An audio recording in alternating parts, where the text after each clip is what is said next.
트럼프는 의도적으로 경기 침체를 유발하려고 할 가능성도 없지는 않겠다. 아니 그러면 경기 침체가 오면 트럼프가 얻을 건 뭐지? 라고 생각할 수 있는데요. 트럼프가 얻을 건 뭐냐? 첫 번째, 트럼프가 뭘 원하는지를 말씀드릴 건데요. 트럼프가 1월 20일에 취임을 했습니다. 거의 취임을 하자마자 중국, 캐나다, 멕시코에다가 관세 매기겠다라고 이야기를 했던 것도 아마 많이들 아시고 계실 거예요. 일단은 바로 옆에 있는 국가들부터 관세를 매김으로써 트럼프가 도대체 무슨 생각을 하고 있는 거지? 라는 혼란들을 주기에 충분한 요소가 됐었는데요. 그러자마자 이제 캐나다와 멕시코, 중국에서도 트럼프가 먼저 관세 매겼으니까 우리도 보복 관세 매길 거야 라는 선언을 하기도 하면서 관세 전쟁이 시작되나 싶다가도 다시 트럼프가 우리 관세 부과 캐나다랑 멕시코에는 한 달 보류할게 라고 이야기를 또 하기도 했었는데요. 3월 4일부터 시작할 거야 라고 했는데 지금 이미 3월이잖아요. 여전히 캐나다와 멕시코에는 관세를 부과하지 않고 있습니다. 근데 이제 요거를 이제 또 한 번 미룬 거거든요. 그래서 4월 2일부터는 진짜 관세 부과한다 라고 또 트럼프는 이야기를 하고 있습니다. 그런 관점에서 접근을 해봤을 때 약간 저희도 야 이번 달에 절판이다 라고 하고 야 다음 달에 진짜 절판이야 라고 하고 절판이야 이런 마케팅 버먹기도 정말 많이 하잖아요. 그러니까 비즈니스 하는 사람들 말은 반만 믿어라 라고 하는 것도 이게 무시할 수 없는 영향을 끼칠 거다라는 생각을 할 수 있다고 저는 생각을 하고 있습니다.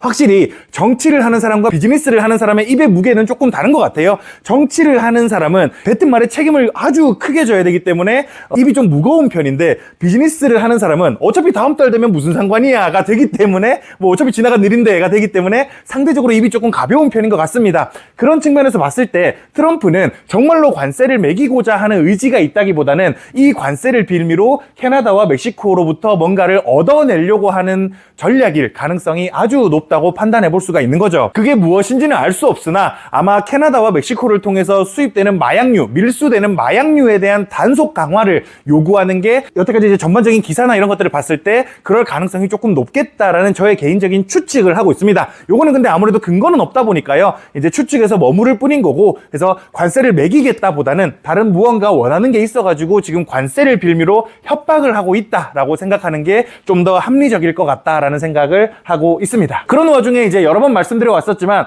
트럼프가 본인 취임하기 일주일 전에 본인의 밈코인을 만들었다고 SNS에 게시를 한 이슈도 말씀을 드렸었죠. 실제로 상장이 됐고 요 오피셜 트럼프 밈코인이란 거는 상장한 지 이틀 만에 150억 달러까지 시가총액이 올라갔다가 지금은 또 계속 하락해가지고 20억 달러까지 시가총액이 줄어들어 있는 상황입니다. 트럼프를 믿고 투자를 했던 수많은 투자자들이 요거를 갖다가 트럼프를 원망하기도 했는데요. 트럼프는 뭐 우스갯소리로 이거 떨어지는데 왜 아무 상관 없으십니까? 이런 질문에 트럼프가 우스갯소리로 이거 뭐 우리 집 땅콩값이다 이런 얘기를 하는 돈이 많기는 하죠. 트럼프가 돈이 많기는 하니까 이 정도 돈 뭐 우리 집 땅콩값이야 라고 얘기하는 의연한 태도를 보여주기도 했었는데요. 본인이 이런 밈코인을 만들었다 뿐이지 요거에 크게 관심을 가지고 있는 것 같지는 않습니다. 그냥 구설수를 만들기 위한 목적일 가능성이 좀 더 큰 것 같다. 어쨌든 암호화폐를 내가 인지하고 있다라는 구설수를 만들기 위한 목적이 더 큰 것 같다라고 개인적으로 생각을 하고 있고요. 그런 와중에 또 3월 들어가지고 결국 비트코인을 전략 비축하라는 행정명령에는 서명을 하기는 했습니다. 다만 차이가 뭐냐면요. 취임을 하기 전에는 공화당 의원들 사이에서 미국이 비트코인을 100만 개까지 보유해야 된다라는 이야기도 나왔었거든요. 근데 지금 미국이 보유하고 있는 비트코인이 20만 개입니다. 그것도 이제 미국이 산 게 아니고요. 범죄 조직으로부터 빼앗아 온 게, 압수한 게 20만 개가량 됩니다. 근데 트럼프가 이제 행정명령에 서명을 하면서 굳이 100만 개까지 사는 건 아닙니다. 지금 기존에 가지고 있는 20만 개만 가지고 이거를 비축하는 행정명령에 서명을 했을 뿐이기 때문에 앞으로 납세자가 더 내야 될 비용은 없습니다 라고 또 했다는 거죠. 사실 트럼프 행정부가 들어서면서 비트코인을 100만 개나 산다고 오케이 호재네 라고 비트코인이 트럼프 당선 이후로 엄청 올랐던 건 사실이거든요. 트럼프 당선 이전에는 사실 6만 불, 7만 불 정도에 불과했던 게 트럼프가 당선되고서 그 짧은 시간에 11만 불을 바라볼 정도로 엄청나게 올라갔습니다. 트럼프 당선 이후로 상승폭을 따지면 거의 한 60% 가량은 올라갔다고 볼 수가 있겠죠. 근데 그렇게 올라갔는데 100만 개까지는 사지 않겠다라고 얘기를 하는 걸 보고서 아닌가 보다 하고서 좀 하락하는 모습을 보여주게 됐습니다. 그래서 트럼프가 비트코인 대통령이라고까지 하고 비트코인이 그렇게 호의적인데 왜 비트코인이 이렇게 안 오르느냐, 왜 비트코인이 떨어지느냐라는 코인 투자자들의 불만에 트럼프가 또 본인 SNS에 또 남긴 글은 뭐냐면요.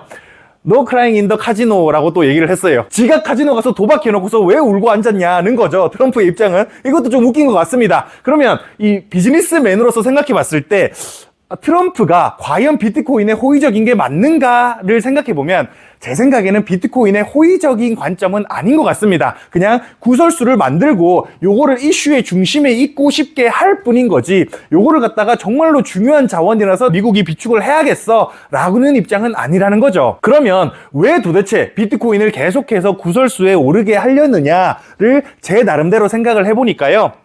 엄청나게 빠르게 늘어나고 있는 미국의 부채와 연관이 크게 있을 것 같다라는 결론이 내려졌습니다. 미국의 연방 부채는요, 2024년 들어서만 36조 달러까지 늘어났고요. 지금은 37조 달러를 목전에 두고 있습니다. 벌써 36조 6천억 달러까지 부채가 늘어나 있어요. 그러는 와중에 미국의 세금 지출이, 그러니까 세출이 1년에 7조 달러에 달합니다. 근데 세입이 5조 달러밖에 안 돼요. 세금으로 들어오는 돈이. 나가는 돈이 2조 달러가 더 많다는 뜻이고 그 말인즉슨 매년 2조 달러의 부채가 추가되고 있다라는 뜻으로 해석할 수가 있는 거죠.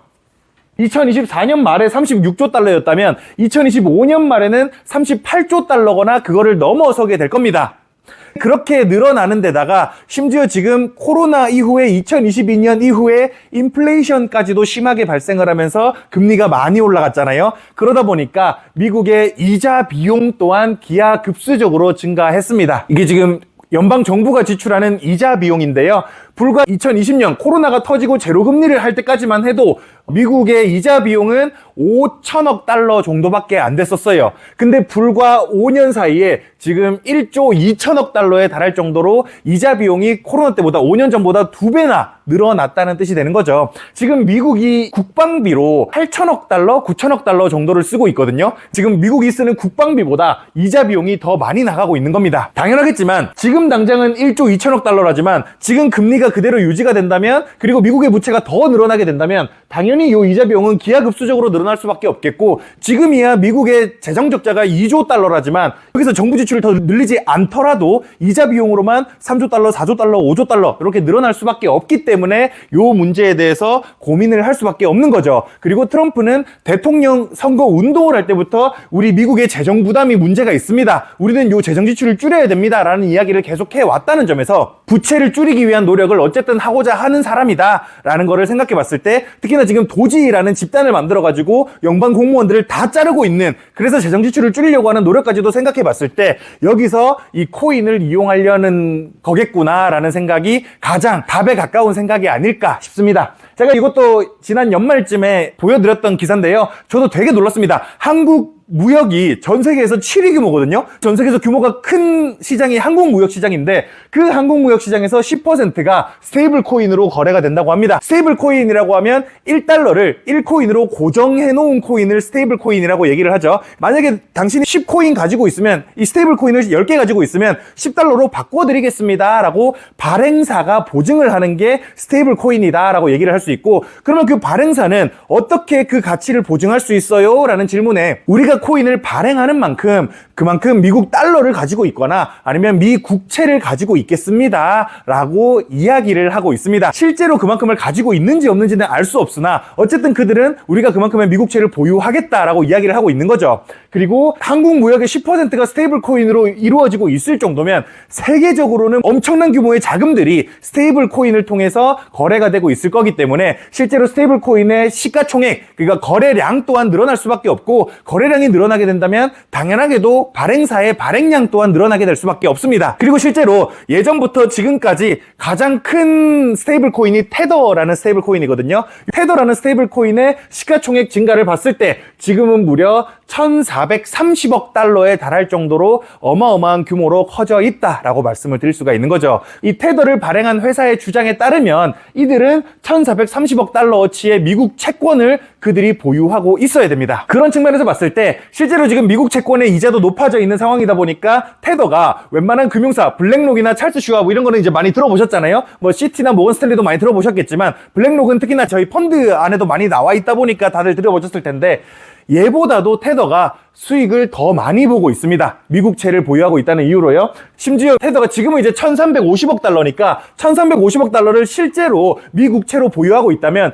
이제 한국보다도, 그러니까 일개 기업이 웬만한 국가보다도 더 많은 미국채를 보유하고 있는 집단이 되는 거죠. 그리고 이 말인 즉슨 엄청나게 늘어나는 미국의 부채, 미국이 부채를 계속 찍어내기 위해서는 나한테 돈 빌려줄 사람 요청을 해야 된다는 거고, 나한테 돈 빌려줄 사람 요청을 하기 위해서는 나한테서 채권을 사줄 사람이 필요하다는 거죠. 나한테 돈을 빌려줄 사람이. 근데 지금 중국도 미국채를 안 사려고 하고 있고 일본도 미국채를 안 사려고 하고 있습니다. 그런 측면에서 봤을 때 장기적으로 재정 지출을 줄여가지고 이 부채 증가를 낮추는 것도 중요하지만 지금 당장 그게 안 된다면 미국채에 대한 수요자를 계속해서 찾아야 되는 거고, 지금 트럼프 행정부는 미국채에 대한 수요처를 여기 이 암호화폐 투자자들로부터 찾으려고 하는 것 같습니다. 어쨌든 간에 내가 비트코인을 투자하든 이더리움을 투자하든 아니면 어떤 알트코인을 투자를 하기 위해서는 웬만하면 스테이블 코인으로 환전을 먼저 한 뒤에 사고 팔고 하는 게 편합니다. 그런 관점에서 접근을 해봤을 때 비트코인에 투자를 한다면 무조건 테더를 살 수밖에 없다라는 뜻이 되는 거고, 내가 테더를 산다라는 거는 테더를 발행하는 회사가 미국채를 살 수 있게 도와주는 거니까 암호화폐 투자자는 간접적으로 미국채를 사주는 수요자가 되어주는 거죠. 그런 관점에서 접근해봤을 때 트럼프가 암호화폐를 좋아하지는 않지만 도박 정도라고 생각을 하지만, 물론 도박도 우리나라에서야 나쁜 거지 미국에서는 라스베가스 이런 데가 이제 사치와 향락의 도시 이런 이미지가 되잖아요. 그러니까 되게 이제 즐겁고 그냥 노는 데다 이 정도 느낌이 있잖아요. 우리나라는 도박이 패가망신한다 이런 이미지지만 서양에서는 약간 그 이미지가 다른 것 같습니다. 노는 정도의 느낌이고, 그리고 그 노는 정도의 느낌을 이용해서 트럼프가 미 국채에 대한 수요자를 얻을 수 있다면 꽤나 나쁘지 않은 딜이겠는데 라고 생각할 수 있다는 거죠. 그래서 트럼프 행정부가 계속해서 암호화폐를 구설수에 오르게 하는 이유는 결국 미 국채의 수요자를 찾기 위해서가 아닌가라고 저는 비즈니스맨으로서 생각을 한번 해봤습니다. 근데 물론 이제 그 속이 보이면 안 되니까 그 속을 최대한 숨긴 채로 나 암호화폐 괜찮은 것 같아 라고 구설수에만 오르게 하는 게 아닐까라는 생각이 개인적으로 좀 들었습니다. 그러는 와중에 아까 말씀드렸지만 나스닥도 고점 대비 15%가량 빠지는 게 지난주와 지지난주였고요. 그리고 S&P 500도 지난주와 지지난주에 계속 떨어져서 고점 대비 10%가량 떨어지는 모습을 보여줬습니다. 증시가 하도 떨어지니까 기사도 많이 나왔잖아요. 미 경제 엄습한 아래 공포, 아리 리세션입니다. 리세션 공포라고 얘기하면서 월가가 침체 위협을 높여잡고 있다라는 이야기를 하는데, 또 이제 여기 기사 내용을 보시면요, 트럼프 행정부도 이 침체에 대해서 개의치 않는다라는 뉘앙스의 얘기를 했다라는 내용이 기사 내용이거든요. 실제로 트럼프도 폭스뉴스와의 인터뷰에서 그렇게 얘기를 했습니다. 제가 이거 자막 직접 달았어요. 한번 보시겠습니다. I hate to predict things like that. There is a period of transition because what we're doing is very good. We're bringing wealth back to America. That's a good thing. And there are always periods of, it takes a little time. It takes a little time. 그래서 이런 뉘앙스 얘기를 했는데, 뭐 전반적으로 보면 조금 이제 애둘러 말하기는 했으나 전체적으로 봤을 때는 우리는 빅딩을 하고 있기 때문에 아주 중요한 큰일을, 다시 미국을 번영시키는 큰일을 하고 있기 때문에 이런 침체 정도는 내가 별로 신경 써야 될 일이 아니다 라는 뉘앙스의 얘기를 했습니다. 그리고 전체적으로 봤을 때 지금 트럼프 행정부의 완전 집권 극초반기잖아요. 보통 이제 집권 후반으로 가면 레임덕이 오기 때문에 본인이 큰일을 하고 싶다면, 원대한 꿈이 있다면 집권 초기에 하는 게 유리할 가능성이 높습니다. 그런 측면에서 봤을 때 트럼프는 의도적으로 경기 침체를 유발하려고 할 가능성도 없지는 않겠다라고 생각을 해볼 수가 있겠고요. 아니 그러면 경기 침체가 오면 트럼프가 얻을 건 뭐지? 라고 생각을 할 수 있는데요. 트럼프가 얻을 건 뭐냐? 금리 인하겠죠. 만약에 연준이 금리를 그대로 두는 거하고 연준이 금리를 100bp 낮춘다는 가정을 했을 때 지금이 이제 1.2조 달러거든요. 24년 말에 1.2조 달러의 이자 비용이 지금 지출하는 이자 비용입니다. 만약에 금리가 그대로면 25년 말에는 이자 비용이 1.5조 달러로 어마어마하게 늘어날 건데 100bp 낮춘다면 1.3조 달러로 상대적으로 아주 적게 늘어날 겁니다. 이자 비용이요. 그런 측면에서 봤을 때 미국의 이자 비용을 줄이기 위해서 의도적으로 금리를 낮추고자 하고 의도적으로 금리를 낮추고자 하는 데 있어서는 침체가 가장 좋은 선택지다. 그리고 그 침체를 유발하려면 웬만하면 집권 초기에 하는 게 낫다라는 생각을 트럼프는 하고 있지 않을까 라는 개인적인 생각을 해봤습니다. 그래서 정리를 드리자면요. 트럼프는 자국 수입에 대한 관세를 카드로 원하는 것을 얻으려고 하는 전략을 이용하고 있고요. 최근엔 철강과 알루미늄에도 25% 관세를 매기면서 한국도 영향권에 들게 됐습니다. 그 전략이 잘 먹히고 있는지는 알 수 없으나 지속적으로 이용을 하고 있고요. 비트코인 전략 비축 행정명령에 서명하는 등 암호화폐에 대해서도 아주 호의적인 모습을 보여주고 있어요. 막대한 미국의 부채 공급을 암호화폐 수요자들로부터 간접적으로 조달하려는 계획으로 저는 보입니다. 트럼프 행정부의 침체도 불사하겠다는 뉘앙스의 발언에 암호화폐와 주식시장은 연일 하락세를 보여줬고요. 만약 침체를 유발한다면 금리는 하락할 것이고 이자 비용 또한 감소하기 때문에 미국의 재정 건전성에는 사실 유리해지게 될 겁니다. 비즈니스맨인 트럼프가 과연 무엇을 원하고 있을지에 대해서 제 나름의 생각을 말씀드려봤고요. 이제 영업인으로서 트럼프가 뭔 생각을 하고 있을까? 우리 맨날 고객들한테 이번에 상품 없어져요 라고 하는 것처럼 얘도 뭔가 생각이 있지 않을까라는 거를 전반적으로 이제 고려하고 생각을 좀 해봐야 될 것 같습니다.